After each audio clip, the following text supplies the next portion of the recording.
In this video, we're going to talk about measuring angles using something called a protractor. Now, you may have seen one of these before. This is an example of one. They come sometimes in different colors and different sizes. And you'll notice that at the bottom, there's a center point with a line drawn through it. And then around these sides are different sets of numbers going in different directions. The reason that we have numbers going in different directions is so that we can measure the angle regardless of the direction that it's pointing in or what part of the angle that they want us to measure. So with a protractor, we're going to measure everything all the way up to 180 degrees, which would be a straight angle. Now, what I've done here is I've got some different angles that we're going to measure. So we're going to start with angle JKL, which we see here. And we're going to take the measurement of that angle.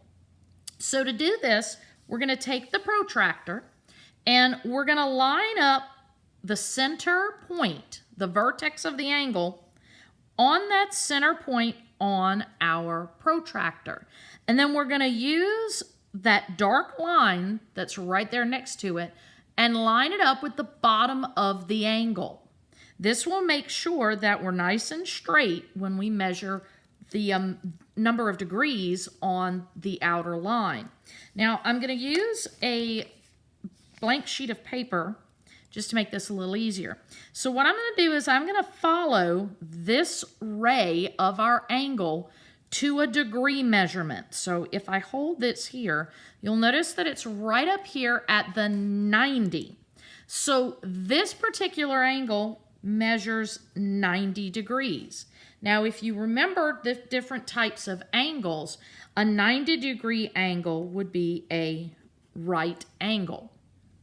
Let's try another one. If we look at this angle, we can tell compared to the right angle that this is a smaller angle.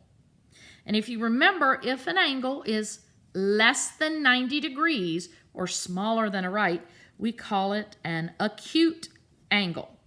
So let's see what the degree measurement for this angle is using our protractor.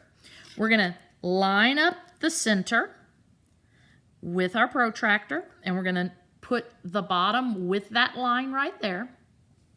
And then we're going to go straight across. Now, when we do it this time, you're going to notice that there are two sets of numbers. Since we know this is smaller than a right angle, we're going to be using the lower numbers on this measurement. So if we line it up, you'll notice that it's going to fall right about here. And I'm going to move my paper out of the way so you can see where this line is. Now, using, again, the smaller measurements, you can see it's going to fall between 40 and 50, and it's the longer line right there in the middle of them. So that would make it a 45-degree angle. So for this angle, CDB, it's going to be 45 degrees. Let's look at another example. Now, this angle is definitely much wider than our right angle that we started with. So we know that if it's wider than a right angle or bigger than 90 degrees, it's an obtuse angle. So let's see what this angle measures. So I'm going to, again, line up my protractor with the bottom line here in the center, okay? And then I'm going to be looking at where this ends up. So if I follow this line straight across, we're going to be right here, which is 160 degrees, because again, this is a larger angle. It's not going to be a small 20-degree angle, so on this side, we're going to be using those bigger numbers. So the measurement of angle RST is going to be 160 degrees.